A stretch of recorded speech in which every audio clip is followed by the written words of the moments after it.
So I'm here with like the founding members of Rad Power Bikes, and we're looking at a special new bike. So I thought it would be kind of neat to have everyone included, and I can get some of the details.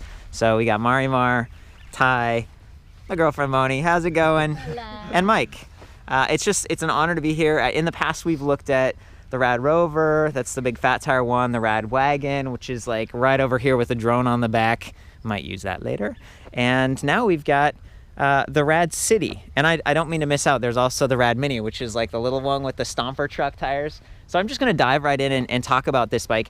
It's one of the first models from them that comes in two different kind of configurations. We've got the high step 20-inch over here, and you can see that there's a bit more of a gap. And then I guess what I would call a mid-step, because you see it's still kind of a high step frame, but it's a little bit more angled, and this is only a 16-inch seat tube. So it's going to be a little bit more approachable for someone who's not super tall, like Moni. She rode one of these over. Yeah, Moni and Marimar. Yeah. So it's kind of neat to see that from the company. What? Oh yeah, they do. Man, we got to make sure when we're frying that drone, we got to be careful. So I'm just gonna dive back into this. This bike is about 60 pounds. I was weighing it earlier, maybe like 61 pounds. There's a little bit more metal on the 20-inch model over here. And part of the reason it's weighing a little bit more, a lot of times electric bikes, it's kind of like 50 pounds.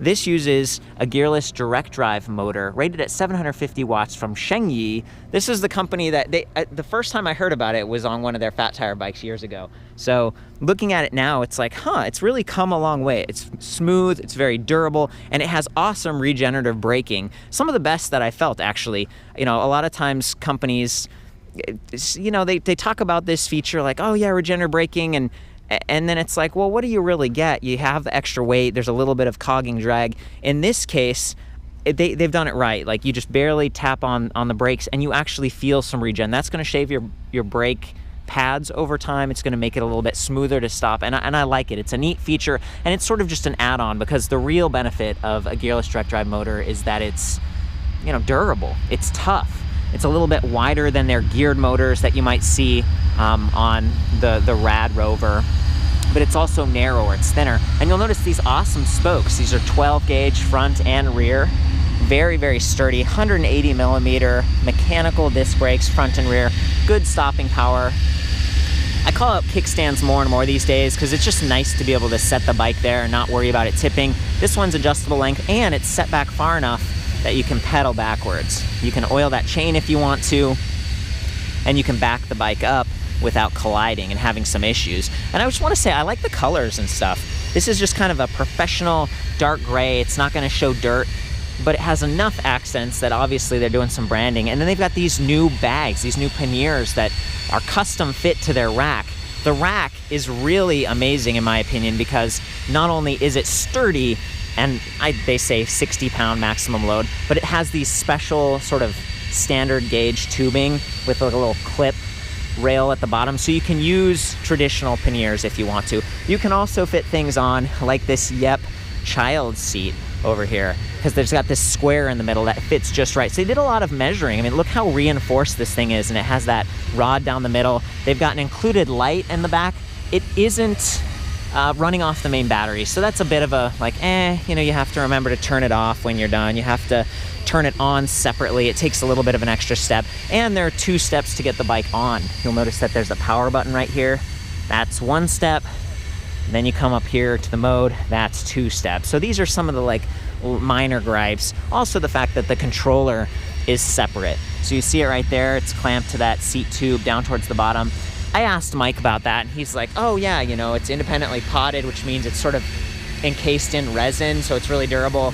It's got 12 MOSFETs, so it's gonna manage power up to 22 amps output a little bit better. These bikes are powerful. You know, they really work well. 270 pound, 75 pound max weight limit, which is kind of interesting on the whole bike. That's back to those thicker spokes and just the rugged design that they've gone, even the tires. So I was looking at these earlier. I think these are, what's the brand here? It's a 26 by 2.3. There, Kenda, right there. Just kind of a go anywhere tread. Almost reminds me of a BMX tire. Love the fact that they've got these plastic fenders. It's got mud flaps, front and rear.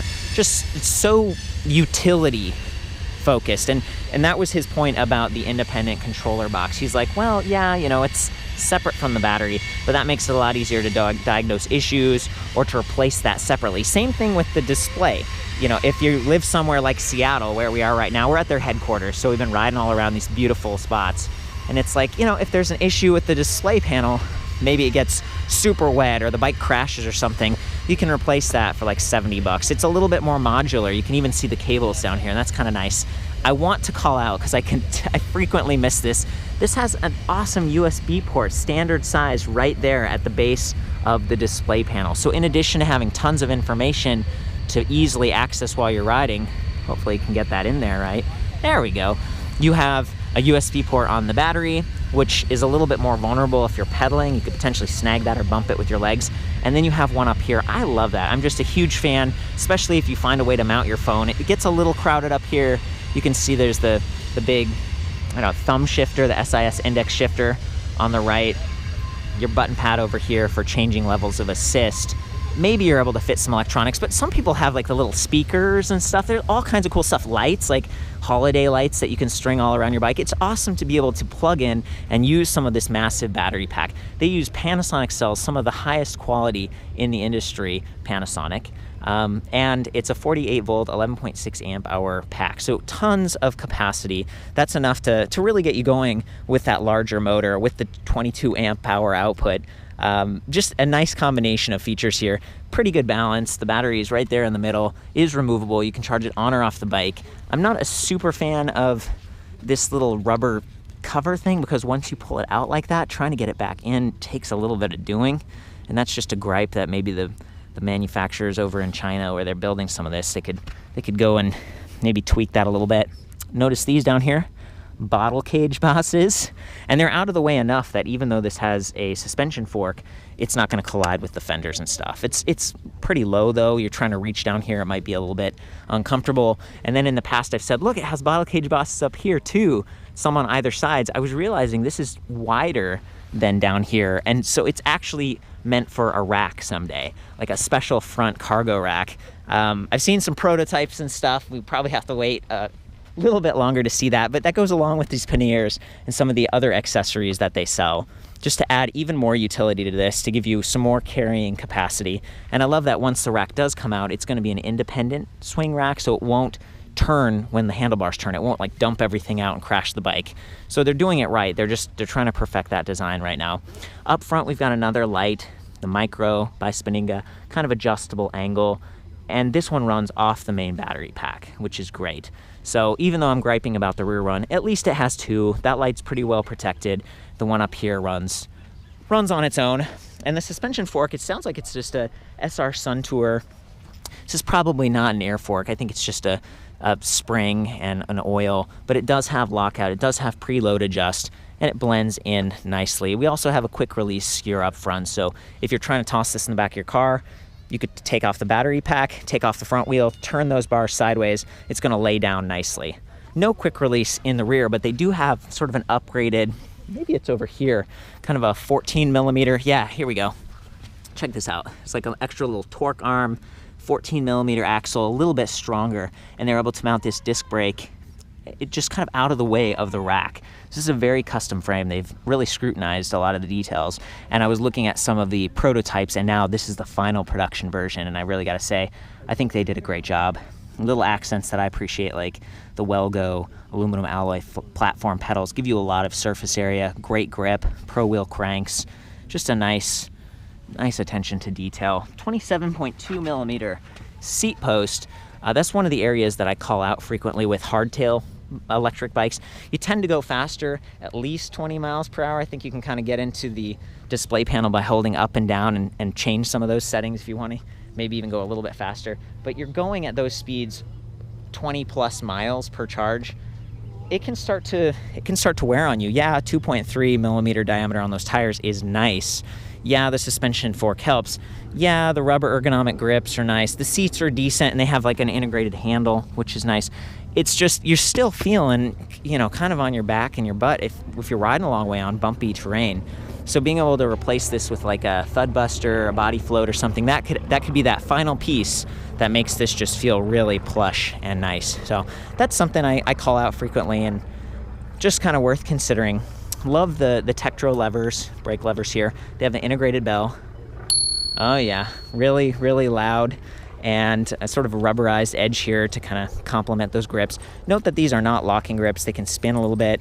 You can go online and get some that lock, and I'm not sure it's like super important given that this is more of a city-oriented bike. But I think this is also trail capable. It's also something you could just take off on like a little dirt path on your way to work, something like that. The rack feels sturdy enough. Gosh, I think I've hit the majority of the points. I think for me the big takeaways are just that the bike comes in those two different styles, so it fits a wider range of people. That the price is really good, $14.99. That's sort of what they price most of their products at, so anyone can get into this. And that you've got decent components going on here, including, check this out, there's like a little cage around the derailleur, Shimano Acera, and I think I was looking at trying to find one without any racks on it. Here we go. We're talking about that 7 speeds before. Here's the mega chainring, so they have like a really high one. So if you do run out of batteries or you're climbing a really steep hill, this is 14 to 34 tooth, and then I believe 48 teeth up front with this nice aluminum bash guard. Oh, and it's cadence sensing pedal assist, okay, versus like torque sensing or something. And that means you don't necessarily have to work as hard when you're pedaling. As long as you get it going, or you use that twist throttle to get it going, then you just turn the cranks and the bike responds in one of 5 levels of assist, and including 0. So they even have throttle mode, and that's something I really like. It's just they have 6 cadence sensors, and I was asking Mike and the guys about that. It's like, 6 magnets.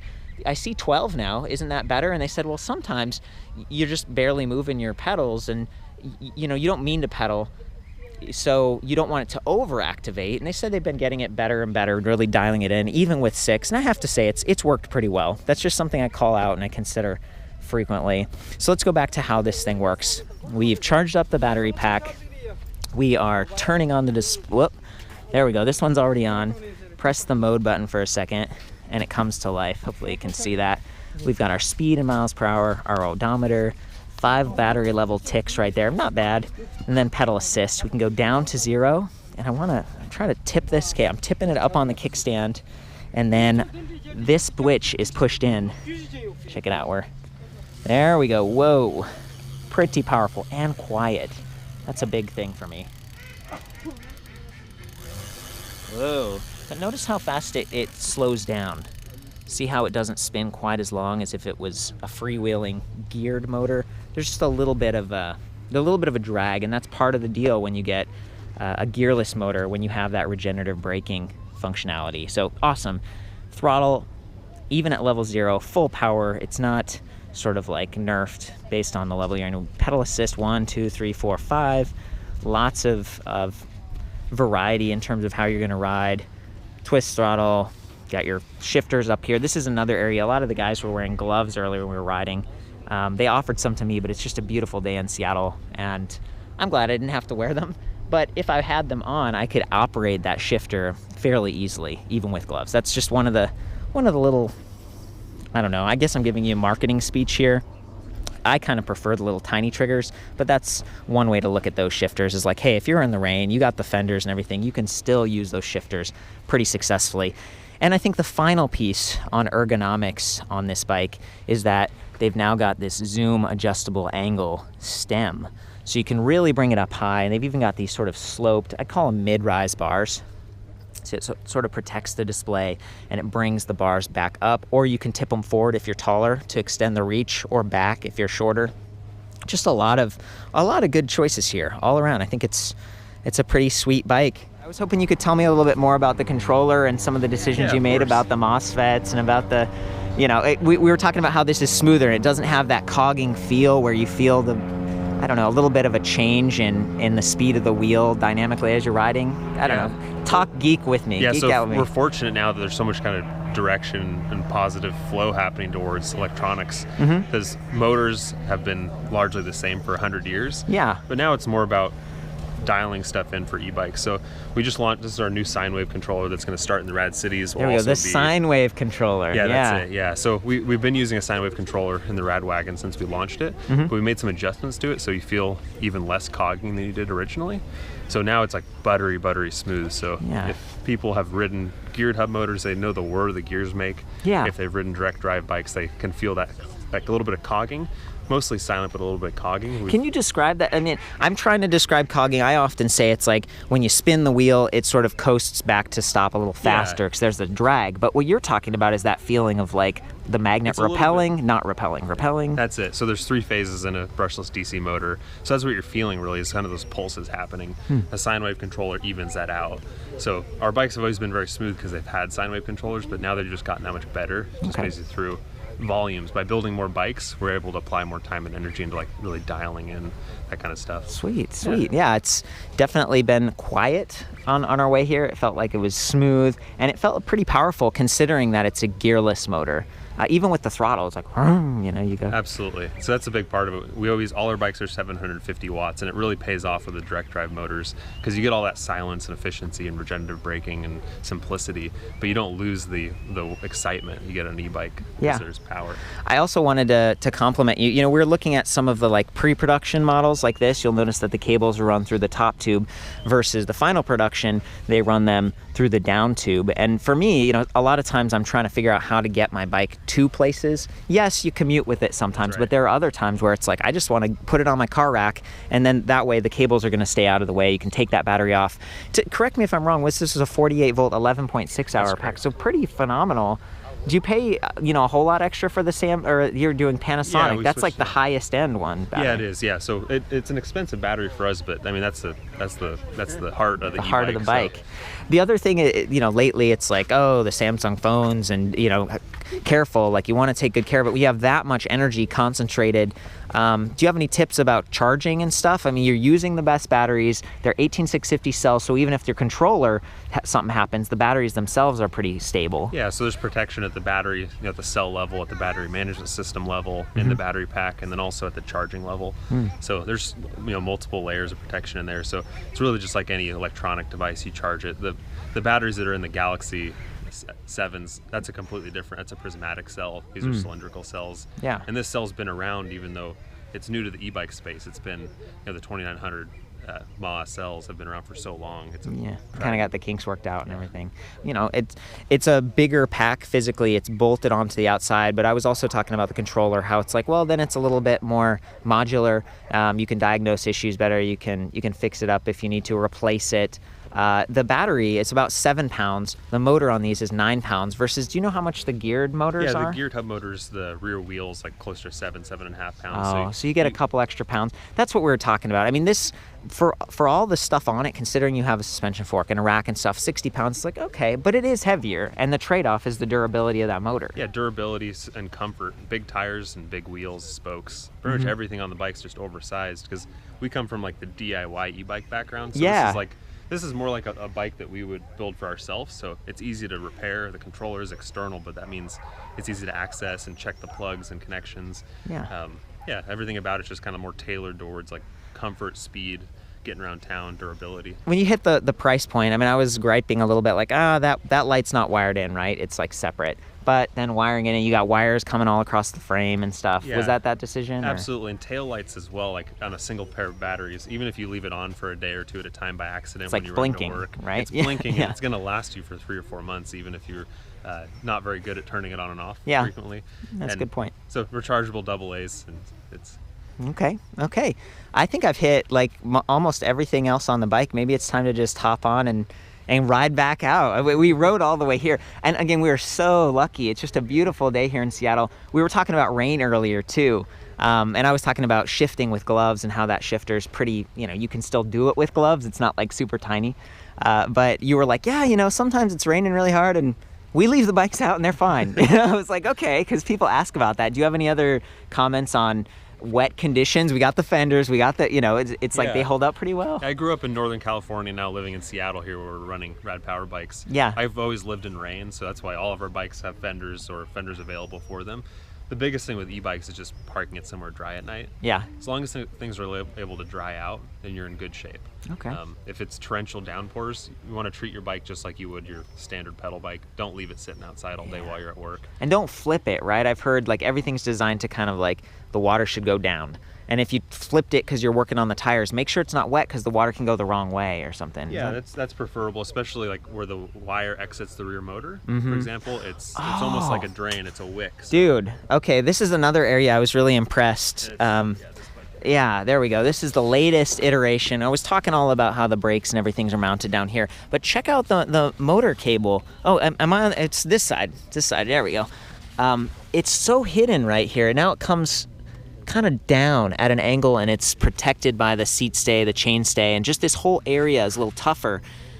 With some of the older electric bikes, the motor cable would come out right out the end of the axle. And if your bike tipped or if you got really close to something and snagged it, that's it. You like lose the motor, you need a whole new wheel, or you need to spoke it in.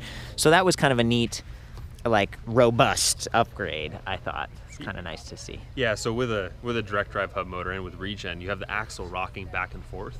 So our dropouts are reinforced. We have the torque arm in there. And we also upgraded to a 14mm axle. So right, I was impressed with that. The front's kind of like your standard, you know, it's got the quick release and stuff, and in the back it's just like really, you know, yeah, tough.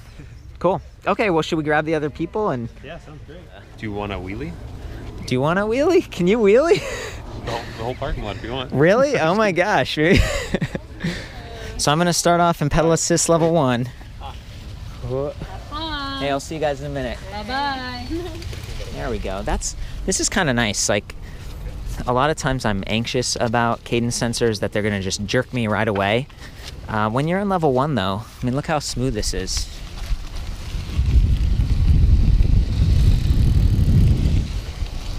Really, you know, quiet. That's the thing about these motors. I'm under 10 miles per hour. Then of course if I go up to level 5, like, you know, you really start to feel it zipping along pretty quickly up to 20.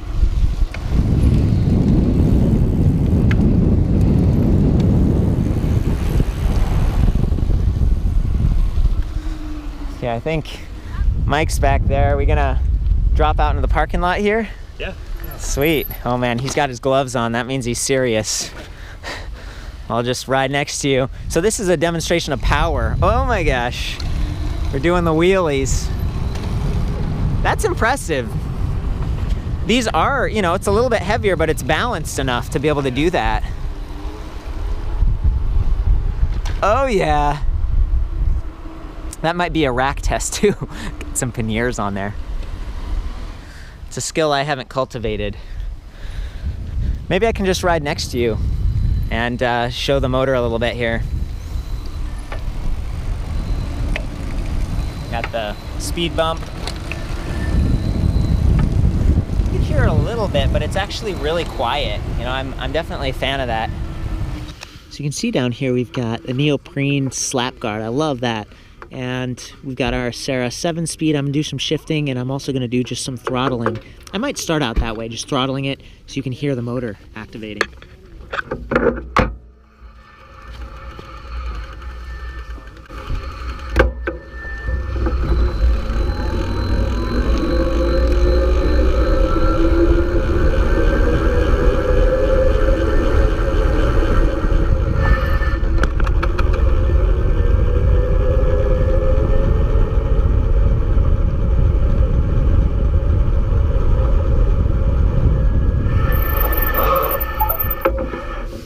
This time I'm going to do pedal assist 5, and you can just see how quickly it responds.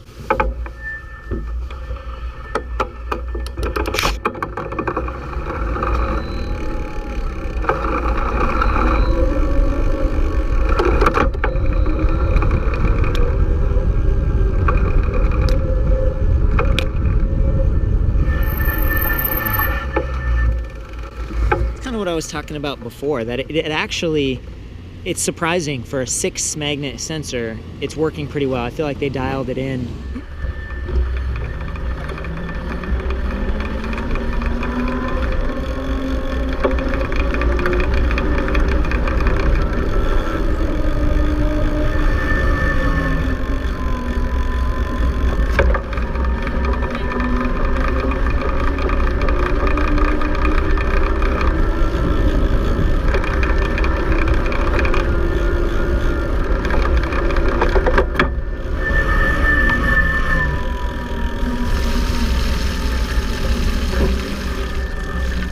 a good job.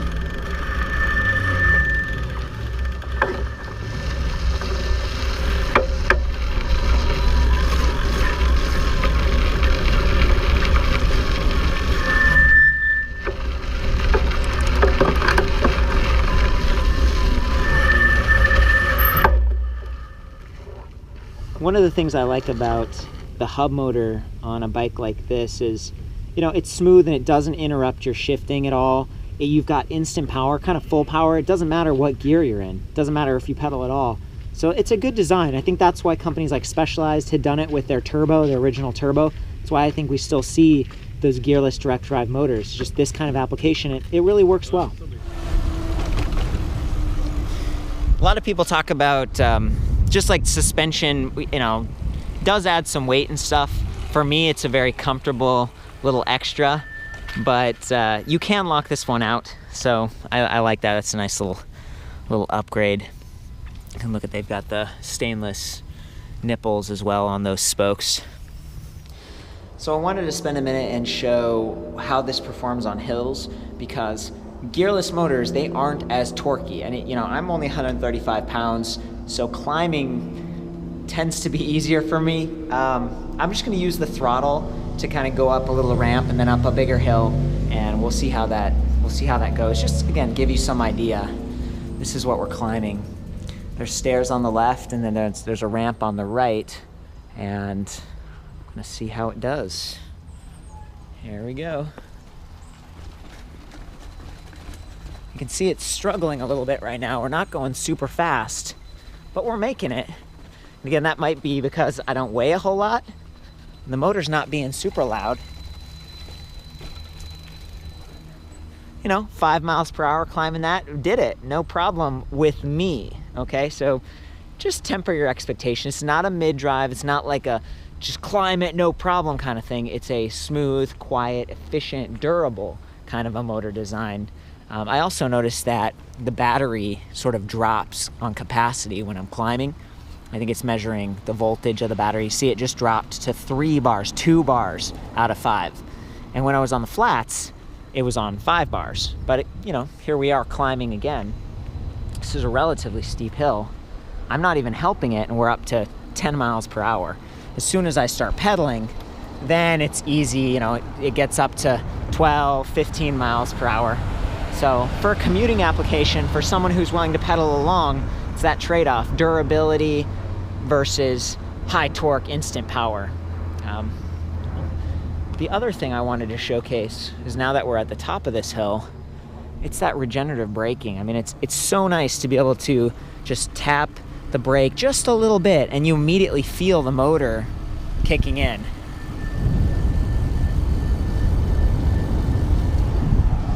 Again, not super loud, it's slowing me down.